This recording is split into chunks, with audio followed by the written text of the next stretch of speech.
দুর্নীতি দমন কমিশন দেয়া তথ্যের ভিত্তিতে গত ২৩ মে আদালতে বেনজির আহমেদ ও তার পরিবারের সব ব্যাংক অ্যাকাউন্ট জব্দের আদেশ দিলেও আগেই টাকা সরিয়ে ফেলছেন তিনি।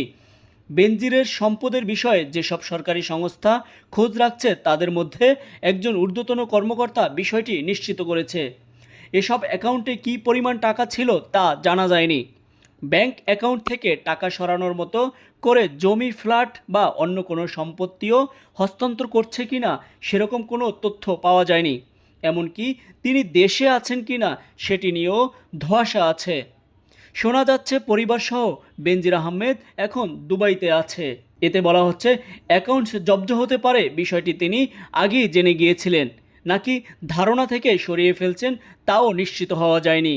তবে বেনজিরের সম্পত্তি বিষয়ে যেসব সরকারি সংস্থা খোঁজ রাখছে তাদের মধ্যে একজন কর্মকর্তা বলেন, গত সপ্তাহে তার অ্যাকাউন্টগুলো ফাঁকা হয়েছে। এর আগে অভিজ্ঞতা থেকে দেখা গেছে যখনই কেউ বুঝতে পারেন তাকে ধরার চেষ্টা চলছে তখনই তিনি টাকা সরিয়ে ফেলেন। অবশ্য টাকা তুললেও নগদ রেখেছেন নাকি অন্য কারো অ্যাকাউন্টে জমা রেখেছেন তা বের করা সম্ভব। এদিকে বেনজির আহমেদের দুই মেয়ে ফারহিন রিশতা বিনতে বেনজির ও তাহসিন রাইসা বিনতে বেনজির নামে বেসরকারি স্যাটেলাইট টেলিভিশন চ্যানেল সিটিজেন টিভির মালিকানার তথ্য পাওয়া গেছে। ২০১৭ সালের সময় এ টিভির অনুমোদনের সময় তারা দুজনই ছিলেন শিক্ষার্থী। অন্যদিকে দুদকের চিঠি আমলে নিয়ে ৩ দেশে কোনো সম্পত্তি আছে কিনা জানতে চিঠি দিয়েছে বাংলাদেশ ফাইন্যান্সিয়াল ইন্টেলিজেন্স ইউনিট। আজকের চিত্র, নিউজ ডেস্ক।